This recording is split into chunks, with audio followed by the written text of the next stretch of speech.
ভাইরা, মুফতি রেজওয়ান রফিকির একটা স্ট্যাটাস নিয়ে আমাদের জামাতের ভাইরা মুফতি রেজওয়ান রফিকি সহ কওমি আলেমদেরকে তুলোধনা ধরতেছেন। সেইভাবে যে যেমন পারছেন সেইভাবে মানে তাদের মুখের চর্চা করছেন আর কি। মুখের চর্চা, মুখে যা আসছে সেই চর্চাটা তারা করছেন। আর এই মুখ চর্চাই জামাত শিবির হচ্ছে বাংলাদেশের শ্রেষ্ঠ চলচ্চিত্র পুরস্কার প্রাপ্ত, নোবেল পুরস্কার প্রাপ্ত একটি সংগঠন।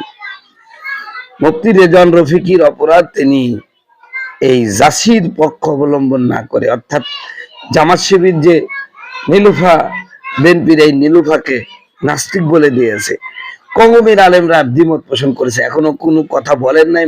মাত্র মুফতি রেজওয়ান রফিকি মুখ খুলেছেন, তাও নীলুফার পক্ষেই কথা বলেছেন, বলেছেন নীলুফাই সঠিক। এতেই তো জাসি জামাত শিবিরের লোকদের মুখের চর্চা সেই শুরু হয়ে গেছে। সেই ফেসবুকে ঢোকা যাচ্ছে না ভাই, সেইভাবে মুখের চর্চা চলতেছে। আসলে রেজওয়ান রফিকি কি বলেছেন আসেন আমরা দেখে নি। আমি হুবহু একেবারে হুবহু আপনাদেরকে পড়ে শোনাচ্ছি। আসলে রেজওয়ান রফিকি ঠিক নাকি জামাত শিবিরের অপপ্রচারে নীলুফার মতন একজন মুসলমান মহিলা নাস্তিক হয়ে গেল? আসলে বিষয়টা হলো কি জানেন ভাই, একটা কথা বলে রাখি, এই জামাত শিবিরের কাজ কি জানেন? কোন আলেম ওলামা যখন এদের বিরোধিতা করবে তখন তাকে বলা হবে দালাল, আর যখন কোন সাধারণ মানুষ এদের বিরোধিতা করবে তখন তাকে বলা হবে হচ্ছে কাফের মুশরিক নাস্তিক। এটা হচ্ছে তাদের কমন ডায়লগ। খালি ওদের বিরোধিতা করবে তাহলেই সে নাস্তিক হয়ে যাবে। নাস্তিক ওদের ঘরের জিনিস, খালি বের করে আপনাকে সাইডে দিবে, তাহলেই আপনি নাস্তিক হয়ে যাবেন।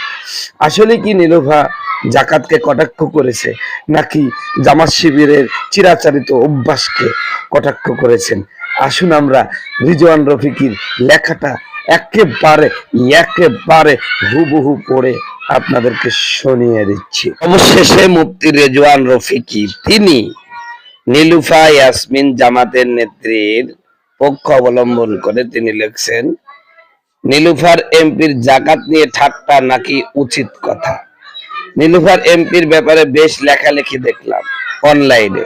তিনি বলেছেন চাঁদাবাজির টাকা জাকাতের চেয়েও বেটার। এই বাক্যটার বাহ্যিক অর্থ প্রচারণায় অনেকে রীতিমতো তাকে নাস্তিক বলতেও দ্বিধা করছে না। আমিও চেয়েছিলাম প্রতিবাদ লিখবো, কিন্তু ভাবলাম তার বক্তব্যটা আগে অন্তত নিজের কানে শোনা তো দরকার। শুনলাম, পুরো আলোচনাটা শুনে তাকে আমি নাস্তিক বলতে পারলাম না, বরং জামাত শিবিরের চিরাচরিত অভ্যাসটা আমার কাছে দিবালোকের মতো স্পষ্ট হয়ে গেল। সেটা হলো, আলেমদের কেউ জামাতের বিরুদ্ধে কথা বললে তাকে ট্যাগ দেওয়া হয় দালাল, আর জনসাধারণের কেউ বললে তাকে ট্যাগ দেওয়া হয় নাস্তিক। তেমনটি হয়েছে এই নীলুফার বিরুদ্ধেও। বলুন তো, জাকাতের টাকার হকদার কারা? নিশ্চয় গরিব মিসকিন অসহায়রা।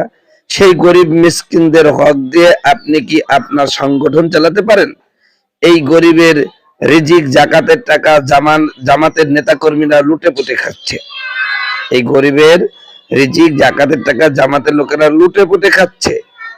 এটা কতটা জঘন্য কাজ ভেবে দেখেছেন কখনো? এর থেকে চাঁদাবাজির টাকায় সংগঠন চালানো বেটার নয় কি?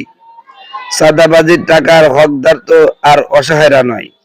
এখানে তো ওই মহিলা জাকাতকে বিদ্রুপ করেনি, বরং জামাত কর্তৃক জাকাতের টাকার অপব্যবহারকে প্রতিবাদ করেছে। এই অনুযায়ী নীলুফা ইয়াসমিন ঠিকই আছে।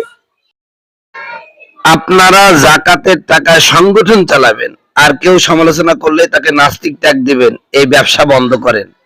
তবে উনি যদি শুধু জাকাত নিয়ে বিদ্রুপ করতেন তবে আমরাও উনার ব্যাপারে সর্বোচ্চ প্রতিবাদ করতাম। আমরা সকলকে জানিয়ে রাখি, জামাতের প্রতিবাদ করতে গিয়ে সরাসরি ইসলামের বিরুদ্ধাচরণ না হয় তাহলে আমরাও বসে থাকবো না। মনে রাখবেন, জামাত ও ইসলাম এক নয়। জামাত ও ইসলাম এক নয়, দুটির পথ ভিন্ন। জামাত আর ইসলাম এক নয়, দুটির পথ ভিন্ন। জামাত এক জিনিস আর ইসলাম আর এক জিনিস। অতএব জামাতের বিরোধিতা করতে গিয়ে যেন ইসলামের বিরোধিতা না হয়, সেই বিষয়ের প্রতি বিএনপির নেতৃবৃন্দ একটু সজাগ দৃষ্টি রাখবেন বলে আশা প্রকাশ করছি। এটাই হলো মুফতি রেজওয়ান রফিকির বক্তব্য। বন্ধুগণ, আমার ভাইয়েরা, মুফতি রেজওয়ান রফিকি এই বক্তব্যটা আমি সহমত পোষণ করতেছি, কথা ঠিক আছে।